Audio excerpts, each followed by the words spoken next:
All right. Welcome, everyone. I'm just going to give everyone a few seconds to join, and uh, and then once we've got everyone kind of filtering in, we'll get started.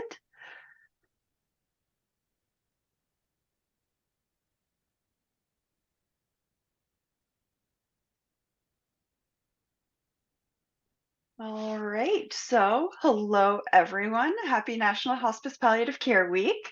Thank you all for joining us today for what I'm very excited to say will be a wonderful discussion about caregiving, palliative care, how palliative care also supports caregivers and families, in addition to those facing serious illness. My name is Kat. I'm part of the team here at the Canadian Hospice Palliative Care Association. So, I will be kind of leading you through this presentation in the webinar.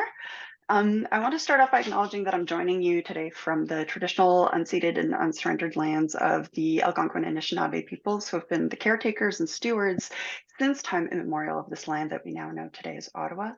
We also welcome you to share in the chat the traditional lands from which you are joining today. A little bit of housekeeping before we get started. So this webinar is being recorded.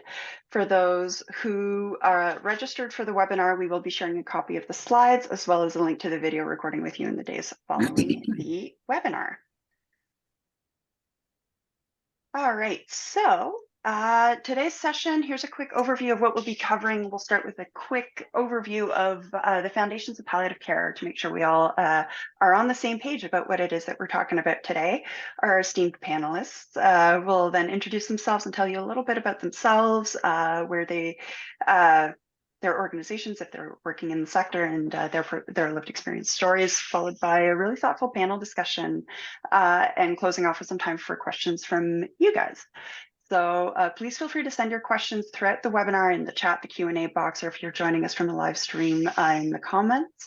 We will be answering them at the end of the presentation during that question period. Also, just before we get started, an important note, none of what is being presented today should be taken as medical advice. For the most part, most of the panelists here, and myself included, are not medical professionals, but most importantly, even those who are medical professionals on the panel, we are not your medical professionals. So we won't be answering questions related to like specific treatment options, medications, or dosages, because a public forum like this isn't really the place for it. So we encourage you to talk to your healthcare providers about any medical type questions that you have. So as part of this year's National Hospice Palliative Care Week campaign, CHPCA, we developed 3 info sheets in plain, simple, everyday language for anyone to be able to understand the what, the when, and the where of palliative care. We know that sometimes talking about palliative care can be hard, but it doesn't need to be complicated. So if you want an example of how you can more easily or more simply talk about palliative care, if you want to better understand what it is and whether it's right for you or your loved ones, these info sheets are a good place to start. You can see the link in there, but we'll also be sharing it in the chat.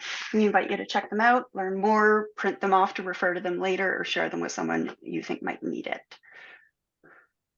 So, what is palliative care? So, it's a type of care that improves the quality of life and reduces suffering for people with life-limiting illness.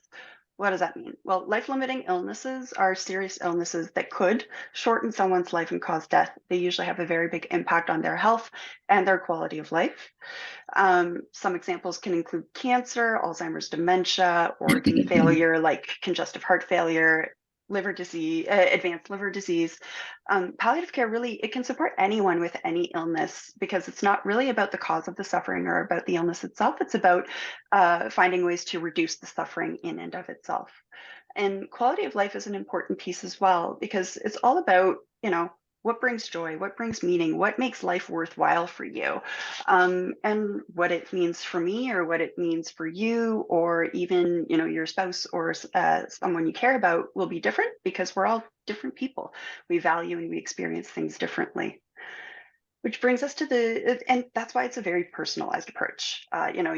Your palliative care would look different from your spouse's, from your siblings, because you're going to have different needs and priorities. Even if maybe you have the same illness, it's going to look different. Ultimately, it's about helping people to live as well as they can for whatever time they have, even sometimes years and years, through to the very end of life, because everyone deserves the best quality of life we can provide through to the very, very last moments. And so illness can affect every part of a person's life. And so that's why palliative care practices whole person or holistic care, because you're more than a patient with a checklist of symptoms. You're more than a caregiver for a loved one who has X illness. So it really looks at the whole person who's ill, including their mind, their emotions, their spiritual needs, because it's a difficult time and it affects so many parts of your life that you may need extra help beyond just the symptoms.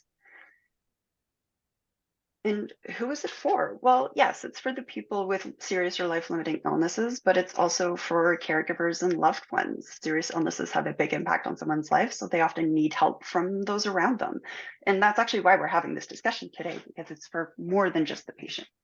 And it's also about providing grief support for anyone in the community that's maybe having a hard time or struggling to cope with grief.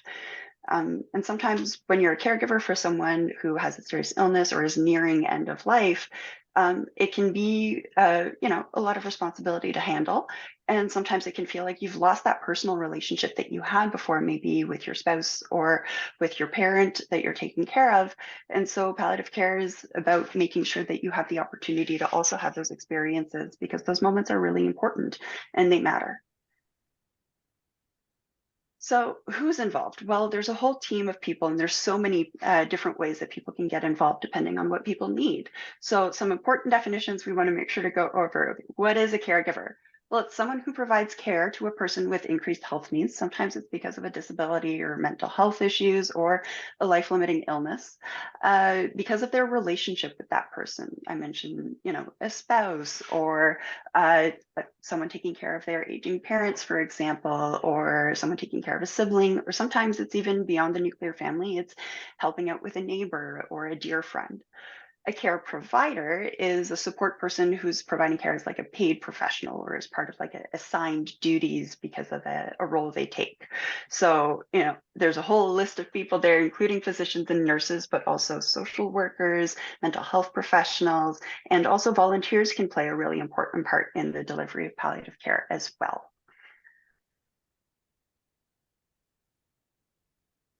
So, how can palliative care help caregivers, right? We think of palliative care, we often think of pain control and symptom control, but we talked about mind, body, soul, and emotions, and but beyond that, beyond the things for the patient, how does it help the caregivers as well?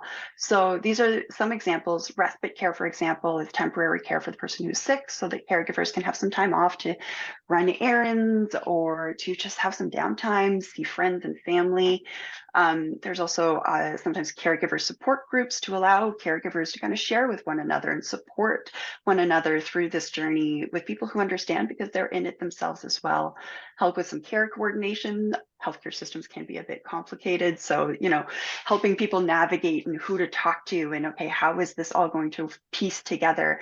There's often support for those types of issues for caregivers as well as connecting folks to social programs, things like meal delivery services or transportation services to appointments. There's a bunch of social programs and community programs that exist.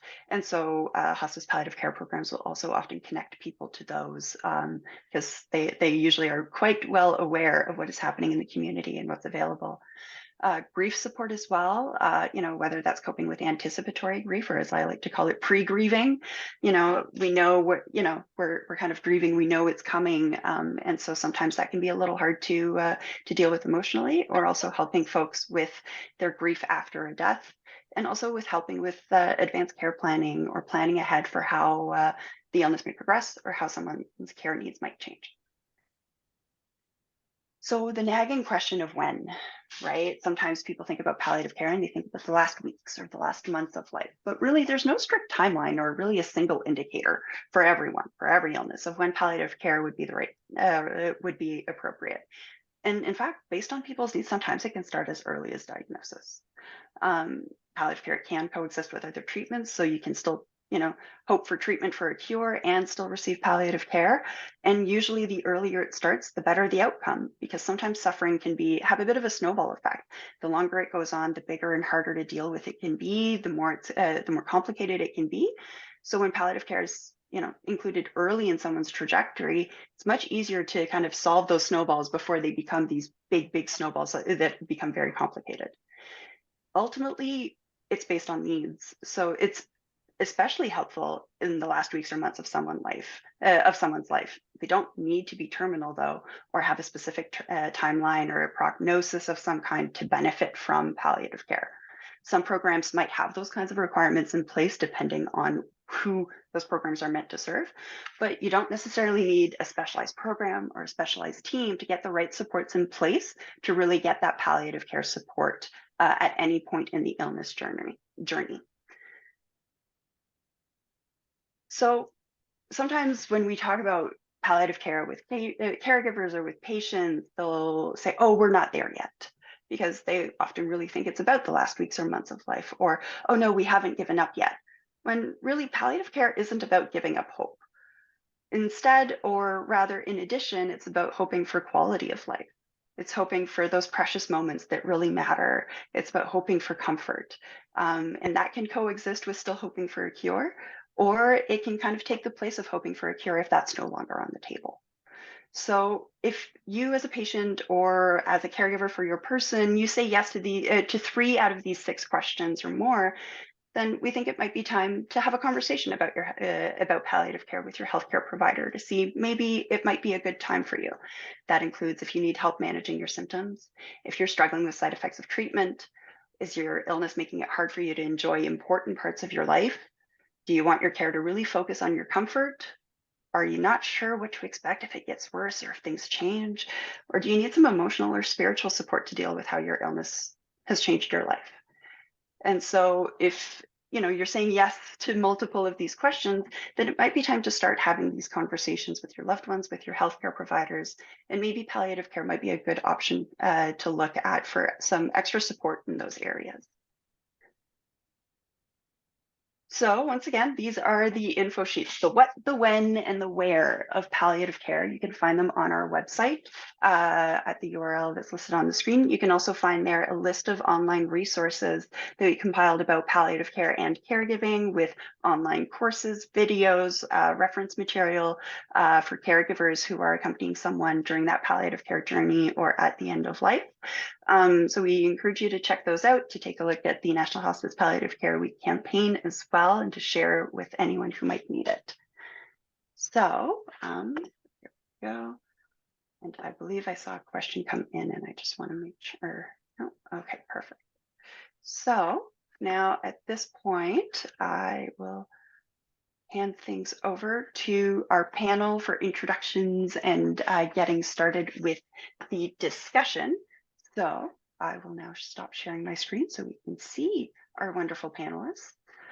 And so I will start off with Tammy. How about you get us started and introduce yourself and tell us a bit about the work that you do? Hello, everybody. My name's Tammy Vaders. Thank you again, Kat, for inviting me to the panelists today. I work at Hospice Huronia, a Tompkins House in Penetanguishene, and I'm a supportive care coordinator. I'm also a hospice palliative care nurse and thanatologist, so I study death, dying, grief, and bereavement. For the most part, what my role is here at the hospice is to help navigate families, the caregivers, the patients, through the complexities of the healthcare system, because we know that there's gaps, and help filling in those gaps and help making transition throughout illness in a supportive way, whether it be stay at home for a home death or come to hospice. But I also insert grief support before and after. Our hospice offers a visiting volunteer program where we do We do have our volunteers go into the home, help provide support for the caregivers, allow them the opportunity for self-care, or if they have any kind of appointments that they have to go to, as well as we're just merging into our day program where we are inviting caregivers into our home with their loved one, supporting with some of the grief that's associated with caregiving, and just to eliminate some of that burnout, and how we can support. But yeah, just filling in a lot of the gaps in the system, and just help empowering families, the caregivers and the clients to ask questions and to know where to go for support. Wonderful. That sounds like an amazing program. Thank you, Tammy. And now, Janet, I'll give you the opportunity to introduce yourself and the work that you guys do. Oh, you're muted there. You'll just need to.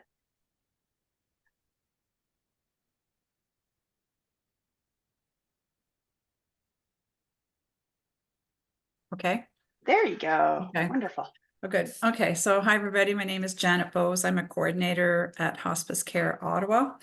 And I'm going to talk a little bit about some of the services that we do provide for caregivers. And it's similar to what Tammy was saying. We do have a day hospice where our guests can come for the day. It gives a respite to the caregiver. We do phone monthly check-ins with our families. So we speak to the caregiver. We offer support, identify needs that might be needing a referral to another agency. So we do that as well. But I'm going to talk, we also have a counselor as a family support worker that does one-on-one counseling. But I'm going to speak specifically about our caregiver evening out program, and it's exactly what it sounds like. It's a evening out for our caregivers, and it brings together caregivers with similar challenges, but they're different in many ways as well. So they'll come together. It's co-facilitated by myself with 2 to 3 volunteers. And occasionally we'll have guest speakers come and talk about advanced care planning, emergency planning. Sometimes we'll take a break from the heavy topics and have someone come in and do some art with us. So that's been fun as well. And the special parts, I think, about Caregiver Evening Out that make it maybe a little bit different from other groups that I've co-facilitated in the past is that the moment people walk in the door, they are warmly greeted. They're given the message that this is time for you. We're going to take care of you tonight. So they really do feel that they get a break. And it's simple things by, we have a fabulous kitchen staff and they prepare mocktails. So no alcohol, but they're already out on a counter and the guests look forward to them so much. They're colorful. They've got fruit in them. So again, they're offered a cocktail. I was going to say cocktail, but it's a mocktail as soon as they come in. And they have a very nice dinner together as well. So again, it's a meal that they haven't had to think about, prepare, cook, shopped, or cleaned. So they really appreciate that as well. And when the group comes together, we introduce ourselves and we always emphasize how important it is for them to come to this type of group because it is part of their self-care. And we emphasize again, the usual things about confidentiality. And we mentioned that this is a group that's safe, that's supportive and non-judgmental, that we've heard it all. We've heard the caregivers who say, I was really, really angry, or I'm feeling so, so sad. So we really give that kind of messaging to people so that they'll feel that they can sit and listen and contribute if they want. I think some of the other things that make it that it works is that we recognize that sometimes caregivers have barriers to getting there. And so we do have volunteer drivers that can get people to the program and pick them up. And sometimes caregivers are reluctant to leave the person that they're caring for alone. So we do have in-home support volunteers as well that can go spend some time with the person so that the caregiver can feel that they can leave that person safely and enjoy their time. We also, at the end of the group, we do a follow-up if needed. So I'll call clients if I feel that there's something else going on, that they need more support. We'll make referrals. We'll do some advocacy work. Yeah, so that's pretty much it. Well, that sounds like a beautiful program, and now you've got the taste of mocktails going for me. I might have to make one later for myself. Yeah. All right. And so, as part of the panel, we've also got two caregivers who have been through the palliative care journey with a loved one to kind of share their personal experiences. So, Tanya, why don't you introduce yourself and tell us a bit about your journey with palliative care as a caregiver? Hi, my name is Tanya Crook. I'm from Winnipeg, Manitoba, and my palliative care journey was about 10 years ago. It's just coming up to 10 years ago. My sister and I were the palliative care team for my mom, who was diagnosed with terminal esophageal cancer. So we were able to take a leave from our jobs, and between the two of us, along with my dad, we took care of my mom within their home for which ended up being only 7 weeks. So we had a lot of support from the palliative care team, but because our experience was so short, we didn't require a ton of services. What I will say though is that having the ability to provide palliative care at home with my sister and with my dad, it just allowed us to have a much more relaxing, family-oriented time with my mother. And I think it also allowed us all to process the fact that she was going to be dying. So it was just a good experience all around. Wonderful. Well, I'm so glad that you guys were able to take that time and have the supports in place to be able to do that and experience that and lean on each other throughout all of Yeah. that. Wonderful. All right. And our other caregiver on the panel is Ron from the East Coast. So, Ron, I'll hand it over to you. I'll just need you to unmute there.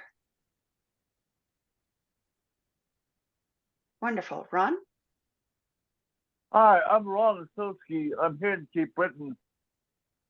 And our journey started in Calgary when we had to go back to his brother was found with the full dementia, 67, walking the streets.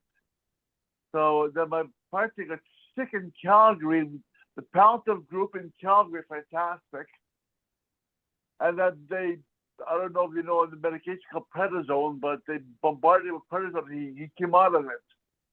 And then we came back to, because he was getting sick again, so we came back to Cape Breton, where he's from. And but he got sick. Thank God for the palliative group, because he had a very good physician here. Because my parents were supposed to go to something called the MAID program. I don't know, medical assistance in dying, because he knew he was terminal. But then when he got sicker, his brain function wasn't there already, so he had to opt out of the MAID program. And when he found out he was dying because of his lungs, he had what's called interstitial fibrotic lung disease.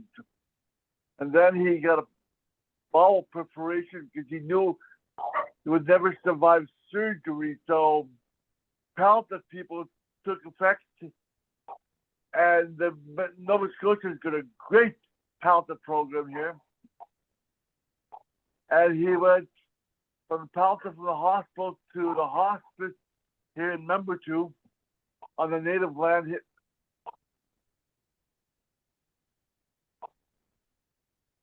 The only thing we had to wait for was the sun flying, because the son was a long haul trucker. He had to fly back to Calgary, hop on a plane to stay with father. Father passed away a day and a half later, and it was a blessing because he got to see his father alive and talk to him before he passed. But for the palliative group, the group here called Osprey, which sits with your member if you have to go out for shopping or medical yourself or whatever. The Osprey group here in Cape Breton that sits with them and the qualified staff, and the nurses come every day to check up on them from the VON. And then finally, when it's to the point where there was nothing more anybody could do, he went to palliative top us straight to the place for, like, you know, we knew he was gonna be passing then, since he went to the home, and after that he passed away a day and a half later.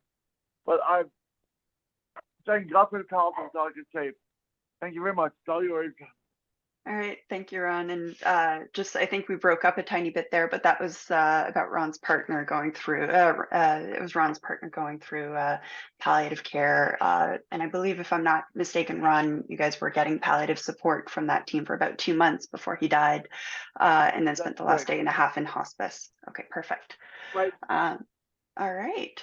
So, diving into a bit of this panel discussion, and you know, this is kind of both in terms of Tanya, well, Tanya and Ron, you kind of have a slightly different experience from one another, but I was wondering if you guys can, or even Tammy and Janet as well, from your professional experience, how the caregiver experience changes, or maybe how the supports that are provided, the impact that that has on caregivers when palliative care kind of steps in, when palliative care gets involved, and how maybe it felt different from other kind of healthcare supports for the patient and for the family.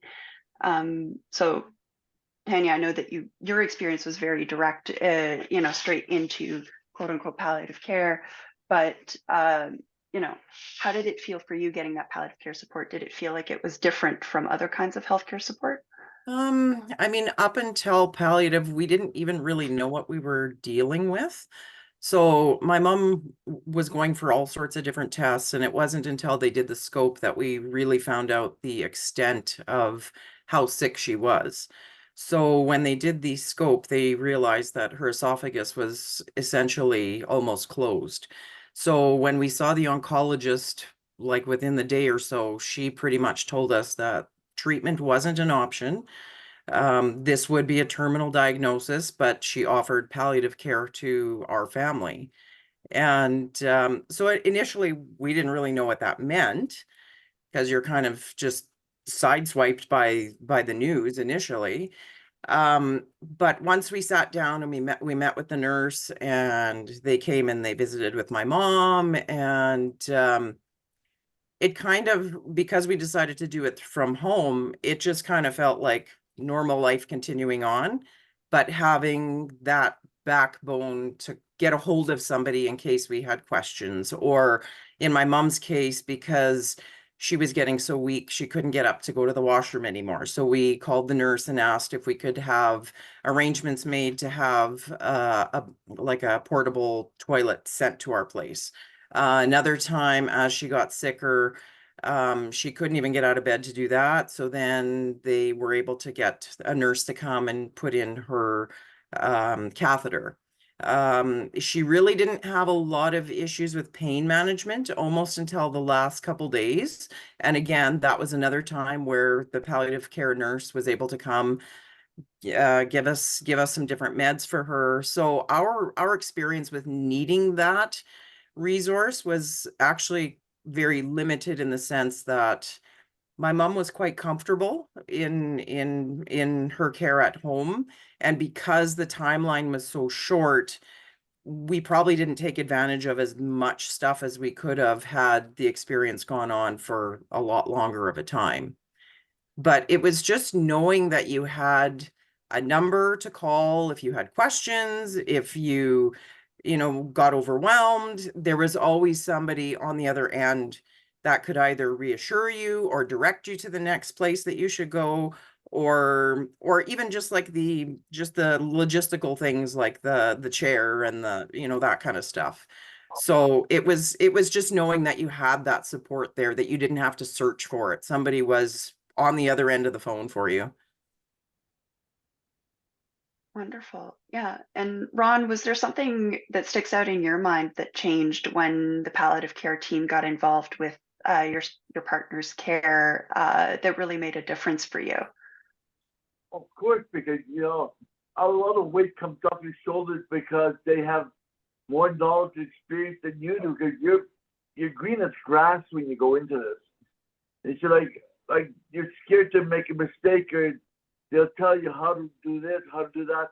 And they were fantastic, and they were very comforting. And they were very, very supportive. That's the main thing. And they were there first thing in the morning. His family was here in Cape Breton, so they spent the night with him. Besides me, like in case he needs, but for medical help, like the Red Cross and the Palliative group, everything was provided for him. And it was when Nova Scotia, when you're palliative, they literally relieve all the pressure from you, and thank goodness for that.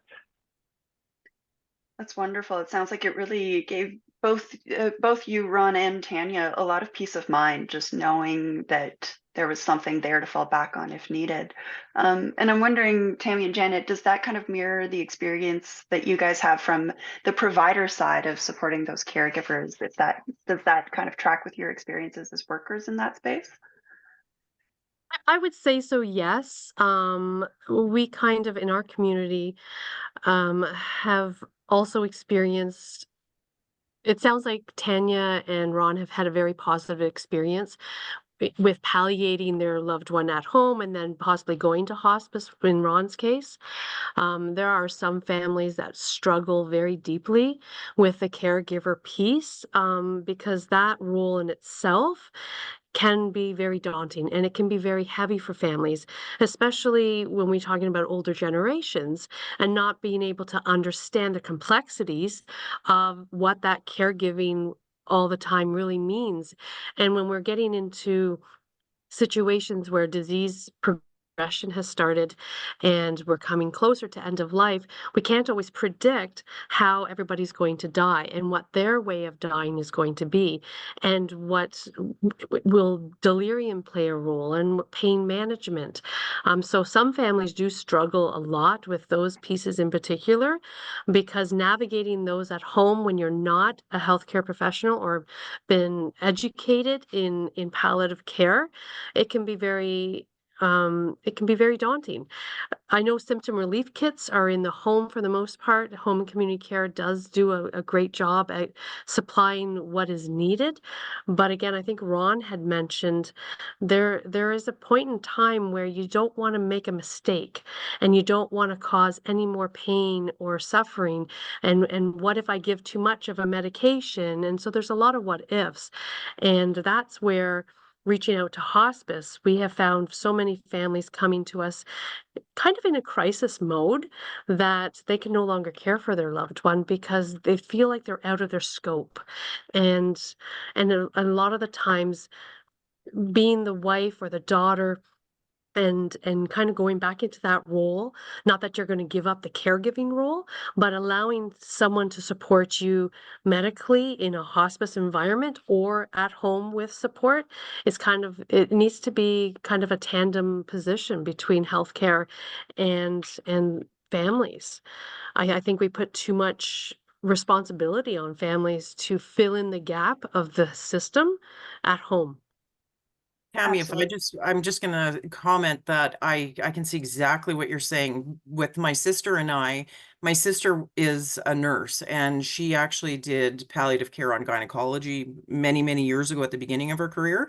And I've always been a caregiver in terms of like looking after children, my sister's children, our parents as they got older. So the role of caregiver was not foreign to me, but I could see if you didn't have that experience, it would be extremely overwhelming.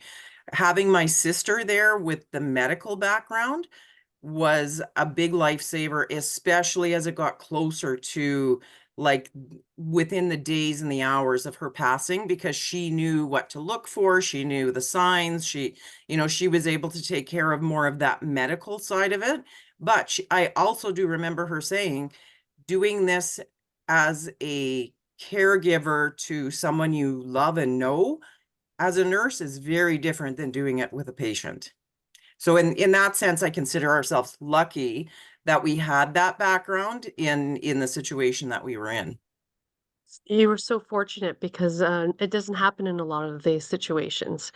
And for the most part, when your person is dying, you want to be in the role of the daughter and creating those lasting memories and then letting somebody else kind of support you medically. Yeah. You were very fortunate, and it sounded like your mom had a good death at home with you, two of you. My mom was very thankful, and she couldn't speak a lot because her throat was so sore and so narrow, but many times she expressed her gratitude, as well as my dad, because my dad said he wouldn't have been able to keep her at home if it weren't for us. So in that case, like a program like yours, or even Janet was talking, those programs would have been ideal had my sister and I not been close enough to undertake this whole caregiving journey, because then my dad would have had to rely on other services to support him because he was already 80 himself. So, I mean, there's definitely a need for all of these different programs because every family is different in terms of where they're at and what they're capable of doing. Yeah, and everybody's wishes are different too, of what their end of Absolutely. life wishes are. Absolutely. And not everybody is comfortable talking about this. You That's just nailed it, that's one of Tanya. the things. And I will tell you, even going through it when my mom was in palliative and we were in the thick of it, sometimes I thought, am I talking too much about this? Like I'm talking to everybody I know, and I'm thinking, they must think I'm nuts because I'm sharing everything. Whereas there's other people who just don't even want to mention the word death or dying or, so everybody approaches this with a very different perspective. Yeah, we Yeah. are in a death-denying culture, that's for sure. We do need to chat more about death and dying, Yes, making advanced care planning and having those conversations well before the right. end of life. Yeah. Janet, for you, like, you're hearing all of, there's a lot of back and forth, and Tammy and Tanya are really, kind of on the same page. But in your experience, the things that Tammy's talking from the professional perspective, does that mirror what you've seen in your work supporting caregivers at Hospice Care Ottawa? Yeah, absolutely. And I'd like to echo what Tanya said in terms of, families feeling so grateful and appreciative of services offered by, Hospice Care Ottawa. I've heard many times it feels like everybody else is letting us down. Hospice is there for us. They can help us navigate the system. They provide support and resources that they need at that time. The system, the community care system is pretty fragmented. It's inconsistent at times. It's not, you're dealing with the shortages of staff, all sorts of things. And, sometimes they feel that their voices are not heard. But when they come to hospice and their loved ones are accessing care, they do feel heard and supported. That's wonderful. Yeah. And it's such a valuable thing to make sure that caregivers who are really play such a vital role in the care provision for loved ones, even if someone isn't necessarily staying at home, even in long-term care or in hospital, loved ones still play a really vital role, both on the social, the emotional side, just being a known presence and a comfort. And so it's really valuable it's important for caregivers to know that their voice is important in this journey as well, because those relationships, those experiences, and they know their person, and that should not be undervalued or overlooked. The value of having that existing relationship with the person who's ill, and being able to, like Tanya said, towards the end, her mom was struggling to speak, so having those trusted advocates who can speak for those on their behalf can really be a huge comfort, both for the person and for the family overall, and improve the quality of the care. And so, this is kind of an open question for everyone, but what supports for caregivers and families are really either most needed or the most impactful on the caregiving journey, on the patient's journey, in your experience? And maybe Ron, maybe you can share something that was particularly impactful for you on your journey with your spouse. It was like we hit, like I'm not even 70.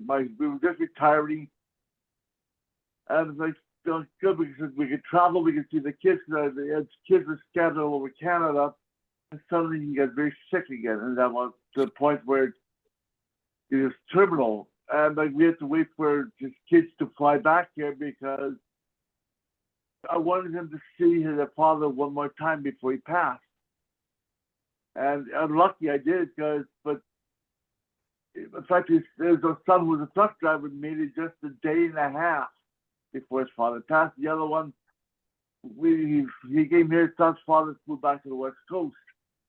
And like his sister moved here from Manitoba to be with him, and his other sister is a nurse here. So we were lucky we had good staff, like good family members to take care of them.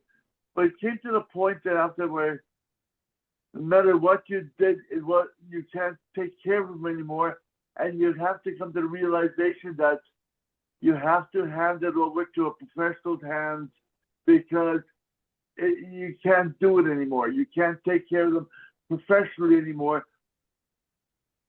Like for the woman from Manitoba, yes, she's lucky her sister was a nurse and she was a caregiver. For a guy, like suddenly you're green as grass where you fall into like, whoa, what am I into? Thank God I have damn good support here to help me. Yeah, that's really, it's important. Yeah, because most people aren't healthcare workers themselves. They don't have that experience. And so just even kind of knowing what direction, even just knowing which way is up sometimes can be really difficult. So it sounds like that was really valuable for you and your family of kind of just where are we headed and what's the next step of like, okay, kind of keeping one foot in front of the other, so to speak. Janet, for you, what kind of supports have you found to be most impactful for families and caregivers that is available through palliative care? Well, I think I'd probably approach the question by what supports I think are needed. They don't necessarily have to be offered through hospice, but what I'm hearing a lot is the need for short-term respite. Families can continue on their caregiving journey. They know it's hard, it's difficult. They have no idea how long it's going to be. Oftentimes it can be quite long, but some short-term respite where they can get away for a weekend or have a good night's sleep. That's one of the things that I think. I'm not sure. I think maybe some hospices do provide that, but not everyone can do that. So I would certainly put a vote in for respite. They also need access to care in the community that's consistent and client-centered. I think the LHINs provide as much care as they're able to, and they're dealing with struggles in terms of staffing from agencies and that. But when I hear caregivers that say, my partner doesn't had a rough night and will never get up before 10 o'clock and in the morning, and the PSW says they're going to be there at 8. Well, that's not client-centered, and that's ultimately not really helping. It's causing a lot more stress for that family. Financial supports, it's pretty draining for some families in terms of long-term.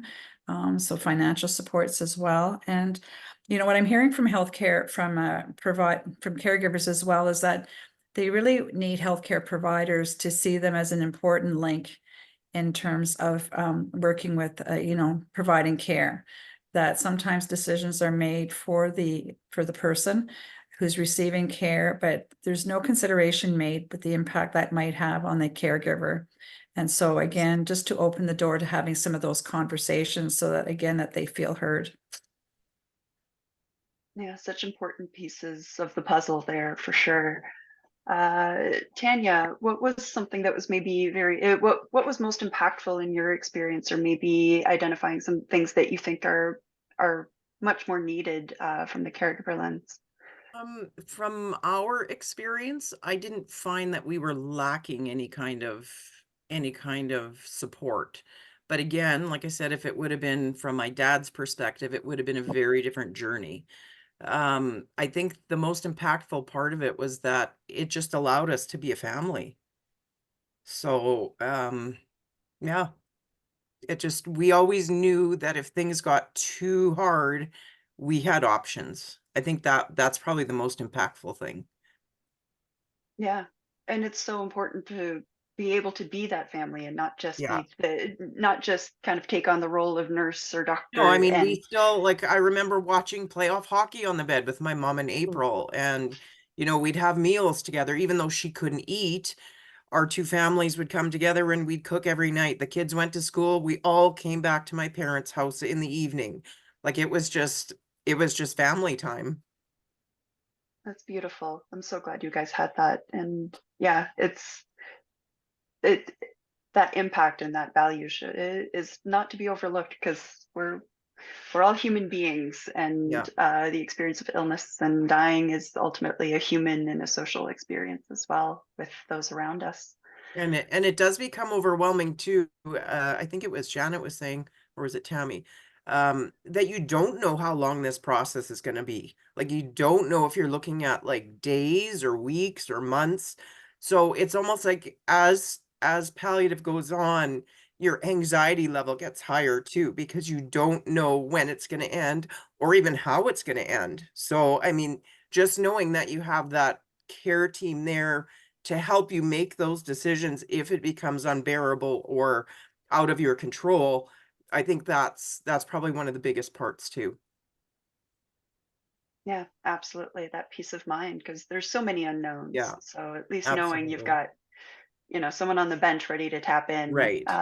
Right. And that's a great comfort. the funny thing is the day that my mom actually passed, she waited for all of the kids to come home from school.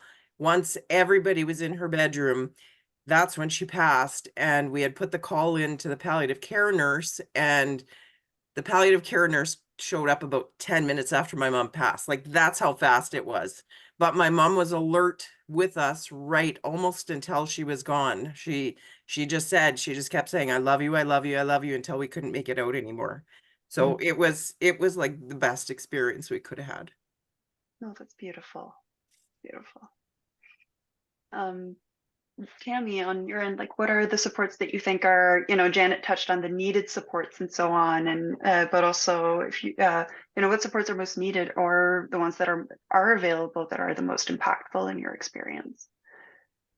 So far, Kat, what I'm hearing from everybody is the fact that there's people when they communicate properly, all across all levels of whether it's the healthcare or the family, and the person that is dying, communication is number one. And if everybody learns how to input their specialty in making and planning for the person's best death for them, I think that is the most impactful. I think Janet really touched on the respite piece, which I think is so important because caregiver burnout is very real. And for those that are not familiar with how to care for somebody at end of life, that can creep up quite fast, and things can change really significantly at end of life. It sounds like, Tanya, your mom had a beautiful death and she was surrounded by everybody that was meaningful to her. She timed everything perfectly because I do believe there's a piece of control at the end where they wait for that particular moment. So you were very fortunate to have that with your mom and Yeah. everybody that was meaningful to her. That is our goal for everybody. That should be our goal for everybody, and Yeah. supporting the families at home as much as we can, doing that respite care that Janet talked about, but also looking at education, educating families of what does death look like, because we live in this death denial society. This Western culture is not recognizing what death looks like or how to prepare for it. We need to educate people on dying and Absolutely. and how we can support people. We do it well with kids. The fact is, kids do become palliative. Some do die, and we do it well with children. Let's do it well with every single person at any age. Absolutely, yeah. We're all going to go through it at some point in time, right? And we We're all might as going to well, be there. yeah, we might as well go in with our eyes open, Yeah, right? I mean, and it comes back to communication. Let's talk about it. Let's make plans about it, and let's not wait for the last moment. I think the fact that all like my sister has two kids and I have two kids. My children were 10 and 13 and hers were a year or two older. The fact that they got to be with my mom from the time she was diagnosed every day till the time she died, I think that also helped them to process, to see that she was getting sicker, to see that she was getting weaker. And I think that helped them to understand that death wasn't necessarily a bad thing. It's part of life, right? Mm. Yeah, it's And having important them a for part of that journey is very important. Absolutely. And And it we gave them that choice too. Do you Yeah. want to be in the room with grandma? Like this is up to you. Like it wasn't a forced thing. We let them make the decision because they had been through this whole process, and all four of them wanted to be with grandma. Yeah, it's important to include them if they want to be included. By Right. giving them that choice, there's a lot of questions that kids Yeah. have. Yeah, It also helps with everybody's grieving process. absolutely. Yeah, and that kind of brings us a bit onto the question of mental health, or also of grief and bereavement, and how all of that comes together.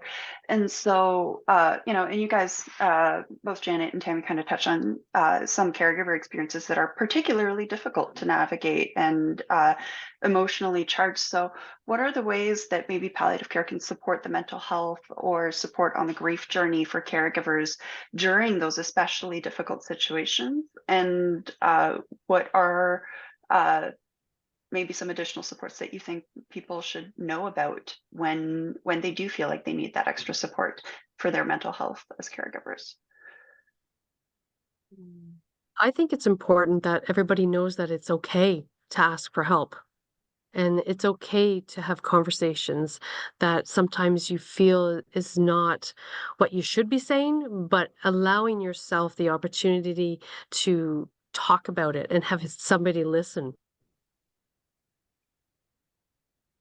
Janet, what about you? What are some things that you think, you talk about your caregiver's night out and how impactful that is on the, just on the overall well-being of the caregivers that do attend. But, are there, what are your thoughts about the mental health component for caregivers in the palliative care supports that are available through programs just like the ones that you facilitate?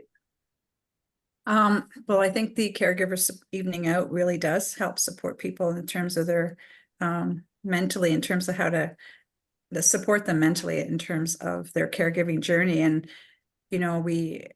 just the opportunity of coming together and knowing that they're not alone, that others share similar experiences and feelings and thoughts, and to learn new coping strategies, because part of the things that we try to do is emphasize some self-care. We realize how difficult it is, but the importance of self-care in terms of mental health, sleep when you can get it, practicing self-compassion.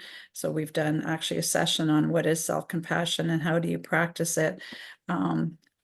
Tammy mentioned about getting help, but it's also the asking for help and accepting help, because I find caregivers that I've worked with are sometimes reluctant to ask for help. They feel they don't want to bother people, and other people have a lot on their plate as well. So it's explaining that, by accepting help, you're actually helping that person feel that they're included and can help as well. Yeah, we, also emphasize, that it's important that they stay connected with families and friends and not to isolate. Those are also important components of, mental health. And, get help when they need it, there is counseling services, not a lot, but we're fortunate at Hospice Care Ottawa that we do offer counseling. So, people can get referred to that as well. Yeah, that's It's wonderful. also important to just Ron had mentioned something about, you know, knowing when they needed help and they couldn't do any more, but not to undervalue the effort that families have made up until that point of caregiving. And I know we do this here at Tompkins House, is that we still incorporate the caregiver approach in the hospice. It's not that the medical team takes over and we don't value what the family has already done. We still incorporate that level of care into the care. So we mesh the cares together, because I think family too, they feel as part of their mental health, they still need to contribute to taking care of their loved one even in the hospice environment, because that also helps with grief, and it helps them plan for a good death for their loved one. So it needs to be like a combination of the care. Absolutely. And also, like, I know for relatives of mine who've been through that caregiver journey, that role of providing care for a loved one became very important for them. It was something that they could do in a time where everything felt so out of It control. almost feels like your last gift to your loved one. Exactly. And it's so important that even if you're not providing the care at home, that you're going into, whether it's a palliative care unit or if it's in a hospice or so on, to have that experience validated and to say, no, you are part of this and you can continue to care for your loved one, because it is kind of that. It's a loving act. So many caregivers take on those responsibilities, knowing that they're very big responsibilities, but they do it out of love and care for their person. And so it's always a good reminder that even if someone is admitted to inpatient care, that caregivers still have a very important role to play, and we should, healthcare professionals and institutions should be mindful of that role and incorporate that, so that uh, it's not just about the patient having the best care and quality of life and the best death possible, but also for the caregivers to be walking alongside their person all the way through and feeling supported through that. Um, We yeah, even no, find, Kat, we even find that some caregivers, even though they may not feel comfortable with the one-on-one personal care of their person, they help out in the hospice in different areas. They may sweep the deck, or they might put the cushions out on the patio, or whatever it is. They feel like they need to contribute in different ways to the hospice, which helps them with their mental health, and that's just another way of giving back. yeah, that's a really great point. Yeah, especially for folks like Ron, for example, who's saying, like, green as grass, doesn't know anything about, how do I provide care?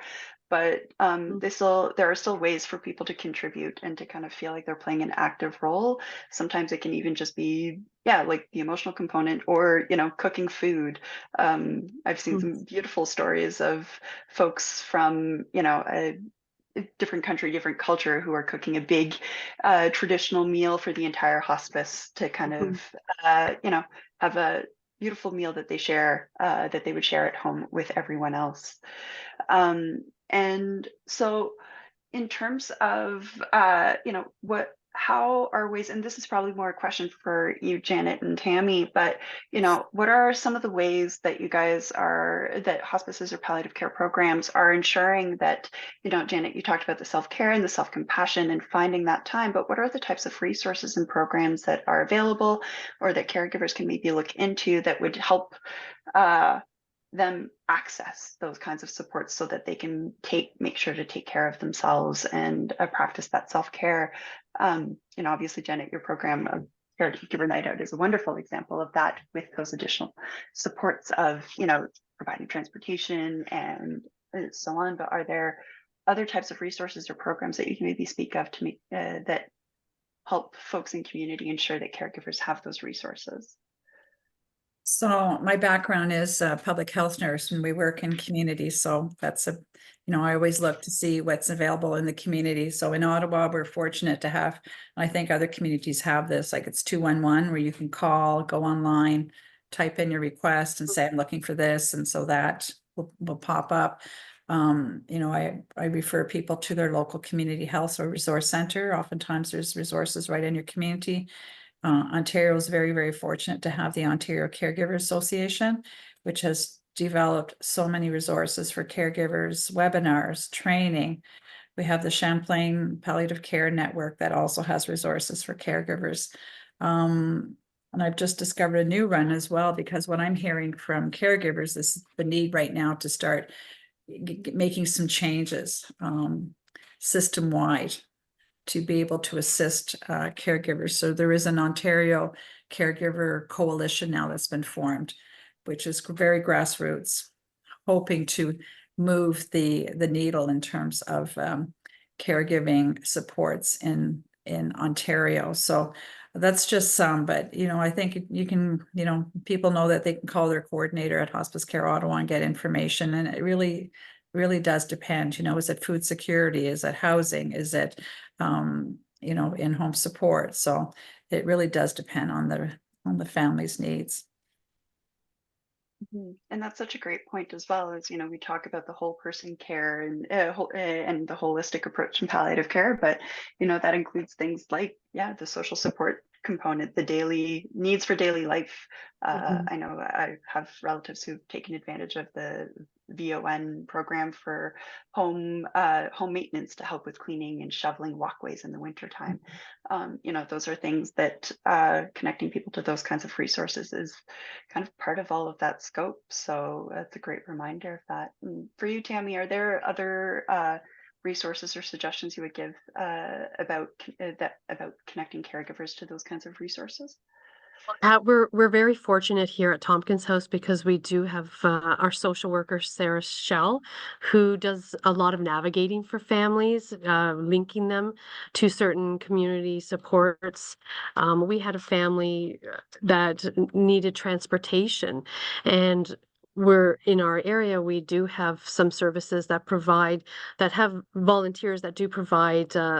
Transportation services at no cost because again financial means are very tight for our older population. So there's a lot of restrictions with that. So Sarah, she does a lot of work with the community programs where referring people to certain, like Janet mentioned about counseling services. We don't offer counseling here at the hospice, but we do offer peer support. So we do have a volunteer-based program with about 150 volunteers who do have that training through Hospice Palliative Care Ontario, as well as our own training here at the hospice that we give them. So there is support measures here, but sometimes people need more than just what we can give, and that's okay. Our Sarah does navigate the system well and providing extra supports within the community. Let's face it, not every community has absolutely everything that we need, but just learning how we can support outside of the house is key, and that's part of her role, and she does it well. Yeah, it's that healthcare navigation piece. The more I've learned about it over the years, the more I've been like, oh my goodness, we need this everywhere. People Because don't know what they don't know, right? So asking questions and reaching out to just advocating, empowering families to advocate for their needs and yeah, not being afraid to ask the question.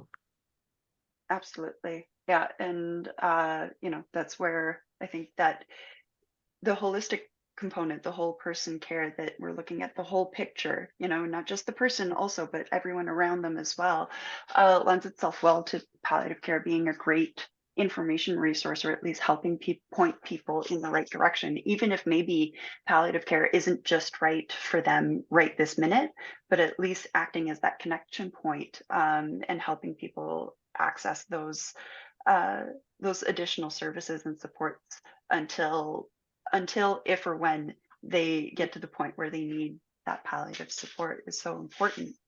And If I could just add one last thing, I think I'd be sure. remiss if I didn't mention about our grief and bereavement program as well, that supports caregivers after the death of a loved one. You know, we have Tammy mentioned the volunteer component, and that's so important in terms of hospice care work.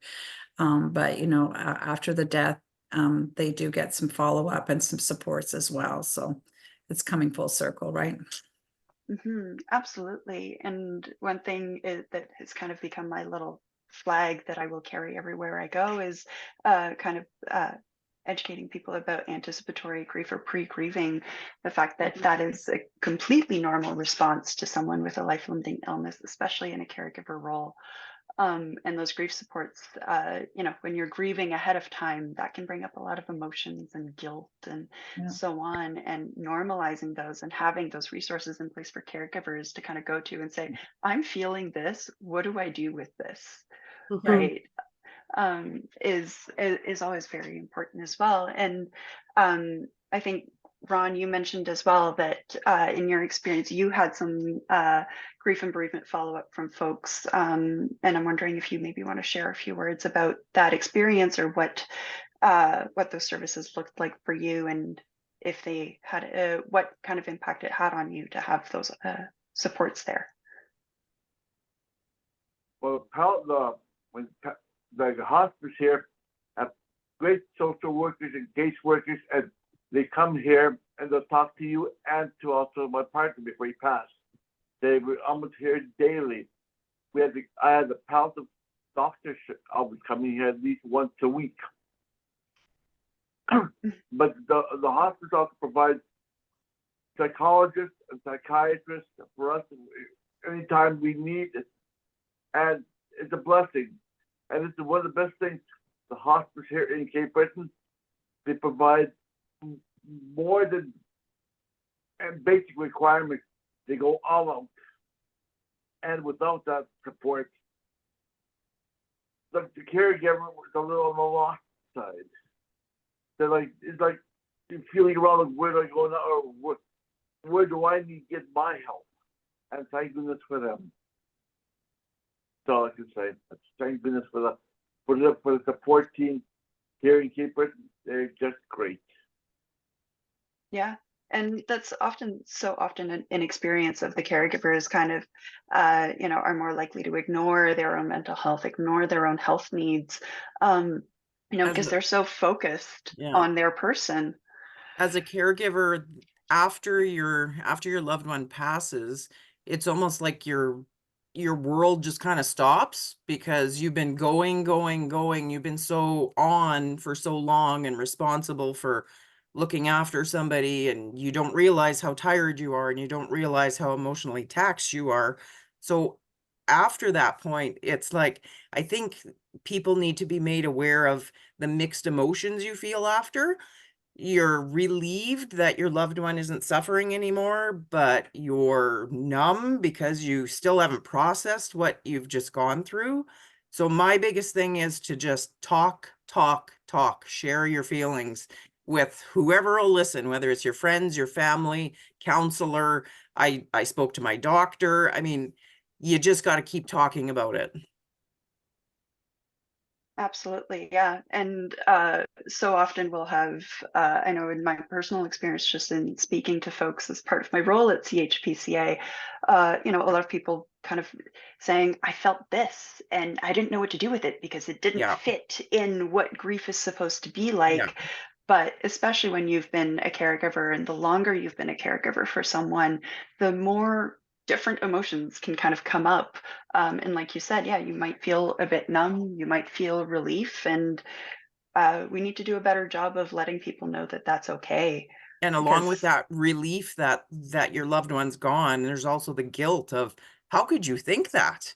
So it's like you're just kind of all over the map right after. Mm-hmm. Yeah, and I think that's where you always ask, did I do enough? Yes, absolutely. Yeah. And giving yourself permission to say, I did the best I could with what I had. And, looking back, there's always things you wish you could do differently.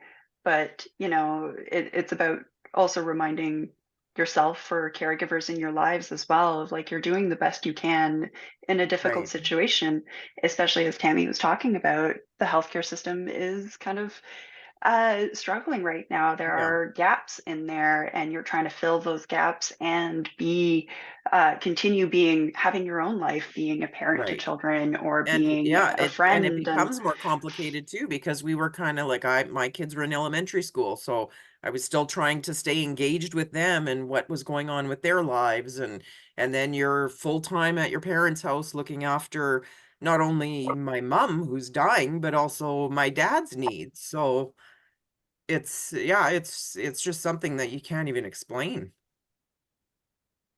Well, I think you've put it very well, Tanya, with all of that. And so just to close off, and for is there anything that you wish you knew when you first became a caregiver, or for Tammy and Janet, that you wish more caregivers were aware about, or that they were aware about sooner on that journey?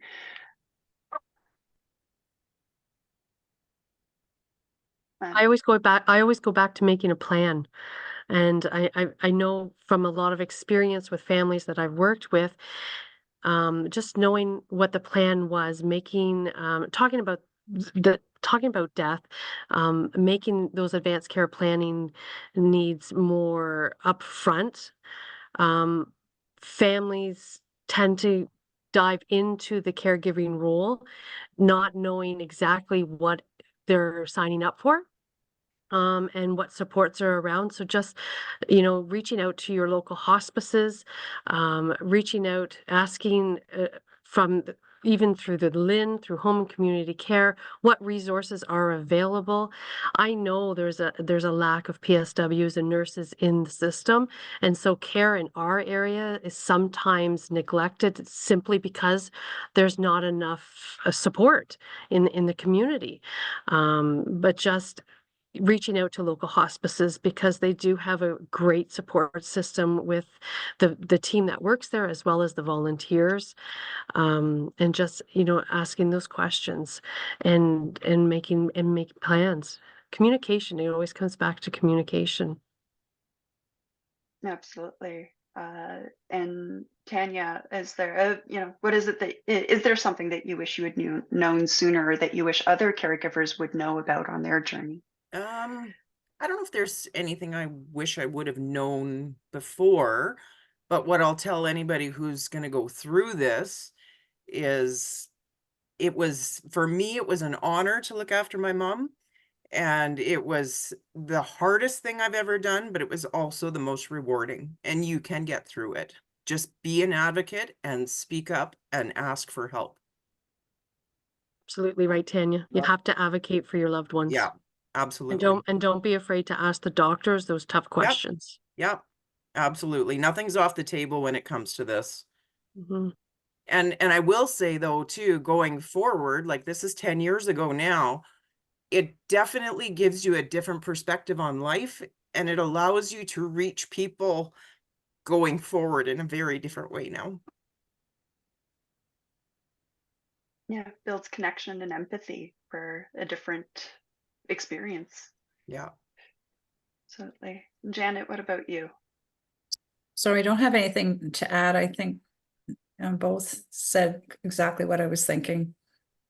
All right, beautiful. And Ron, is there anything that you wish you had known sooner when you became a caregiver, or that you wish other caregivers knew about? Well, for myself, it was you have to know somebody who knows what to do. Otherwise, you're stumbling blind yourself. But like, there's to be enough like for caregivers, and another automated would talk to someone physically, and they will set you in the right direction. Professionally, what staff you'll get, and everything else, they'll all set it all up for you. Because a lot of times you're walking into this and you don't have a clue, and you do need help. Yes. Caring for someone with a serious illness, you can't, it's not a one-person job. And that's okay, and that's normal, because like multiple folks brought up throughout all of this, caregivers often feel it's my responsibility to care for my person. And it's such a loving responsibility to take on, but it's also acknowledging the fact that it takes a village to raise a child, but it takes a village for someone on either end of life, at the beginning and at the end. And it's okay to reach out for that village. In fact, it's good, it's healthy to reach out for that village when you're on that caregiving journey towards the end. So we have a handful of questions, but I also do want to encourage folks, please feel free to use the Q&A section in the webinar, or in the chat as well, for us to kind of address. And so this one is probably a bit more for Tammy and Janet, but someone who works in the healthcare system was wondering about, exactly about those gaps that you were talking about, Tammy, about the, things that are missing from our palliative approaches across the board, and how it's not surprising, therefore, to see people, being a little lost and not knowing where to go. And so they were wondering about resources to help folks set up local palliative support groups, or kind of available resources or places to turn to help inform people and provide more access to those resources. Immediately going right to hospice, because people are so unaware of what a hospice can provide. And so reaching out to your local hospice just to see what supports are available. I think also looking at the palliative piece, not to be so reluctant to accept a palliative care approach when somebody is diagnosed with a life-limiting illness. It is a different type of care, and it doesn't mean you have to stop treatment. It just means you're adding to it. And it's just a different model of care. And I think there's a lot of physicians that, and I don't want to speak for all physicians, but there's a reluctancy to go to the palliative approach.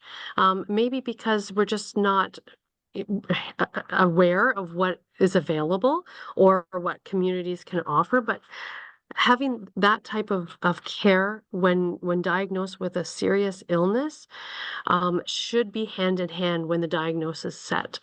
And that in itself will give you the support because it'll open up different channels for families to kind of navigate and to search for people that can help.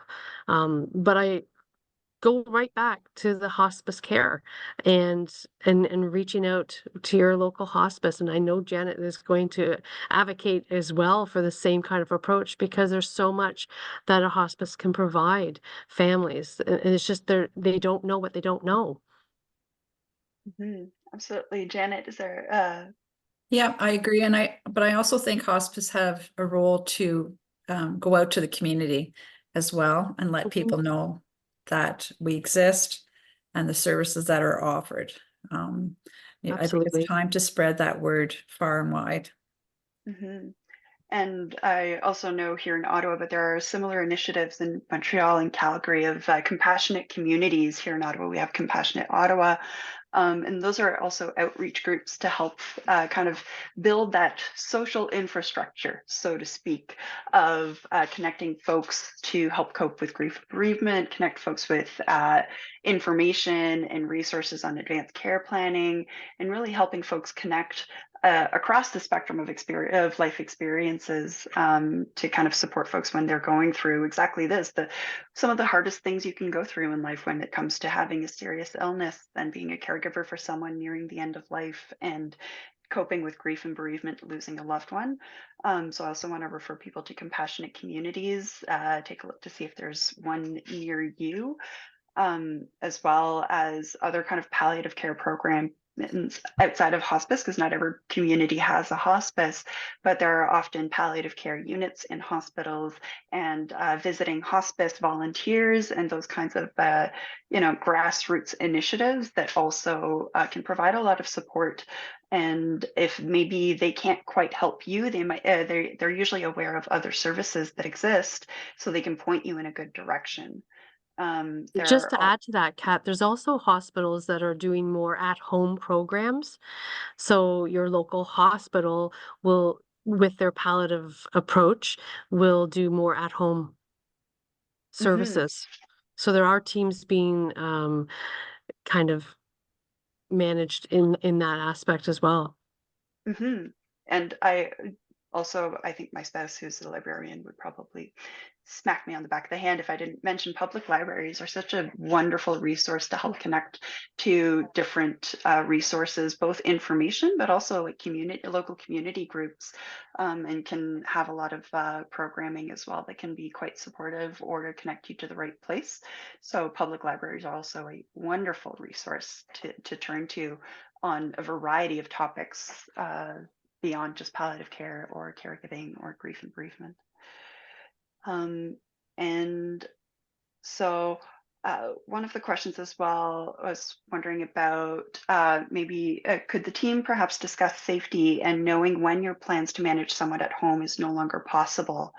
In this situation, the person is mentioning caring for advancing dementia, but I think that kind of spans also other diagnoses as well. But Tammy or Janet, are there kind of specific situations or recommendations you can make about, being able to identify when maybe extra professional help is needed and maybe at home isn't the best place for someone?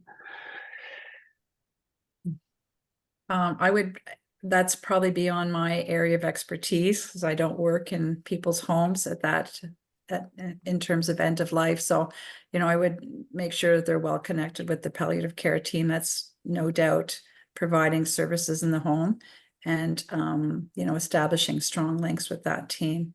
And they would give some advice in terms of that. Mm.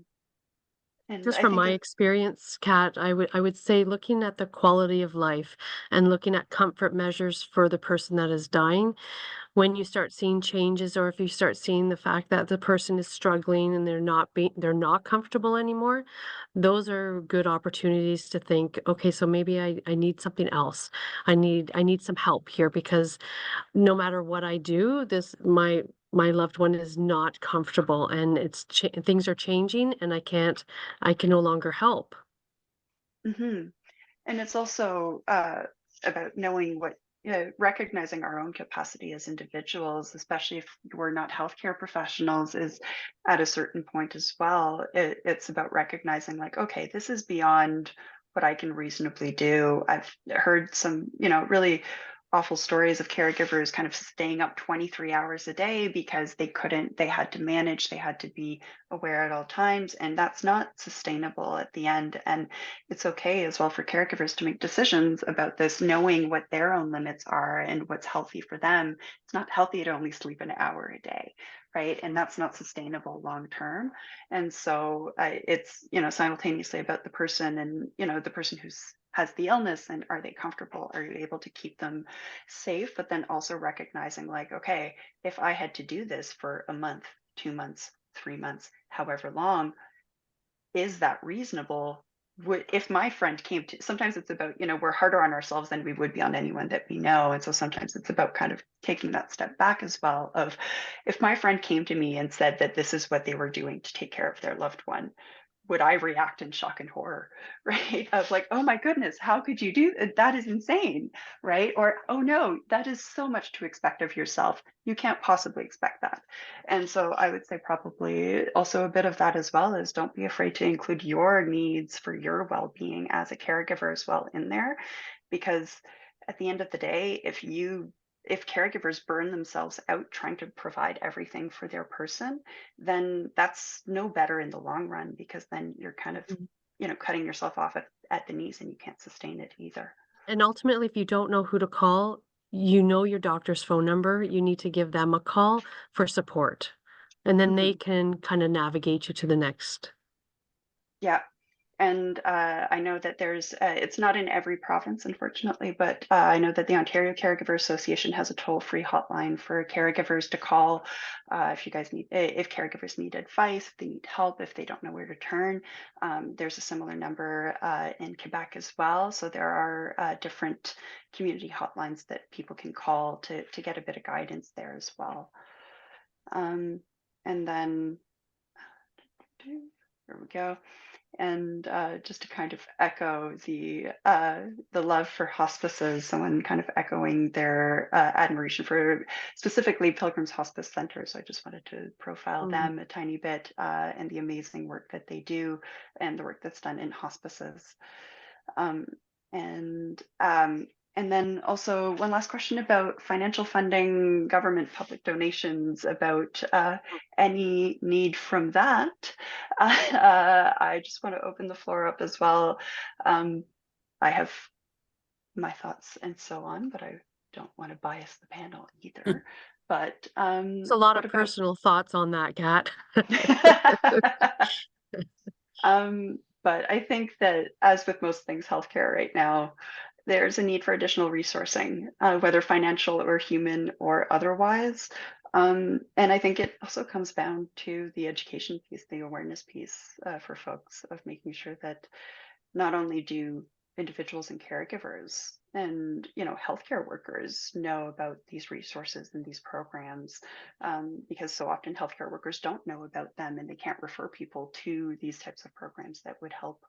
But then also, so that our decision makers and healthcare administrators, the healthcare system workers and so on, can also have a good understanding of what the need is, and why these programs are so vital, because caregivers are the lifeblood of our healthcare system, really, at the end of the day. Um, and I think that's about that. So I'm not sure if folks have any last minute questions that they want to add. but I also kind of want to open the floor up a little bit to our panelists for any closing thoughts that you want to share about palliative care, caregiving in palliative care that you want to share with everyone.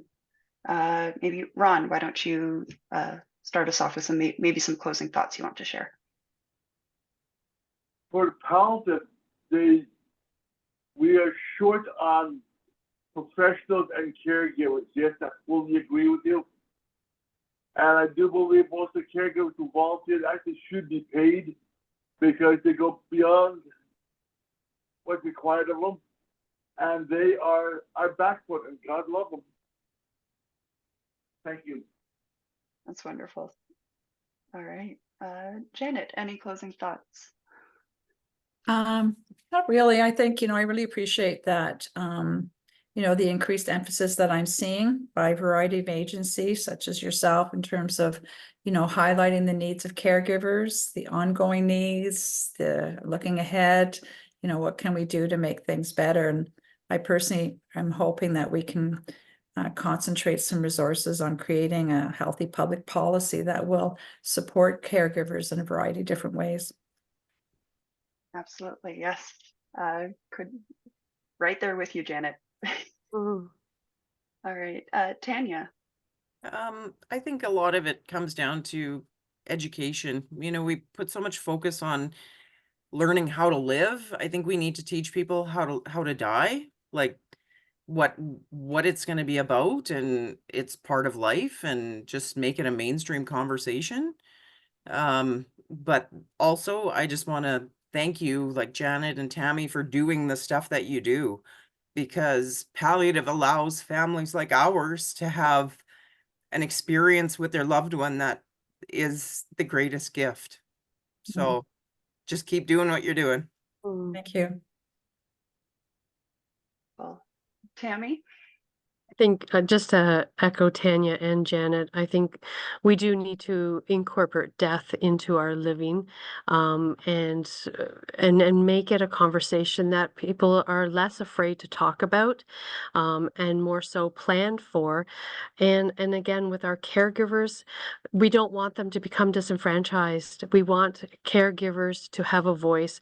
We want to be able to support our caregivers who are supporting their loved one through end of life and serious illness. So again, going back to education and communication and just opening that conversation, a continuous conversation here forward about living life to the best, even in death. Absolutely. That's wonderful. And I think that, well, thank you, everyone, Ron, Janet, Tanya, Tammy, for coming together and sharing your thoughts and helping us hopefully push that education forward and help people learn more about what it is, what palliative care can do, what it can provide, that it's more than maybe some people think it is. And that really, at the end of the day, it's about living well. And up until until that very end, it's about living well as a caregiver. It's about, taking a bite out of life and making sure that people have the help they need to be able to do that at every moment that they can in the best way they can. And that's why at CHPCA we wanted to really focus on the caregiver experience, because caregivers provide billions, with a B, billions of hours of care to their loved ones every year, unpaid, across the country here in Canada. Without them, our healthcare system would not survive. It wouldn't survive the day. Absolutely. And so it's so important to make sure that we are having this conversation, that caregivers, any one of us could become a caregiver for a loved one at any point in our lives. And we all deserve to know everything that is available to us to support us if or when we get into that situation. So thank you so much for taking the time to share with everyone. And thanks everyone for joining us today for celebrating National Hospice Palliative Care Week. And we encourage everyone, once again, chpca.ca/week to check out the campaign, the resources that are available to you and for your loved ones. There's a directory of services on the CHPCA website. If you're looking for palliative care support in your community, there's over 600 programs in that directory. So you can find, so folks can find one near them to be able to start looking into accessing that support. And we look forward to seeing you next year for National Hospice Palliative Care Week, the first week of May, as always. And also, Janet and Tammy, also happy National Nurses Week. Thank you. All right. Thanks, everyone. Have yourself a wonderful day, and we'll see you again soon. Take care. Okay. Bye. Bye bye.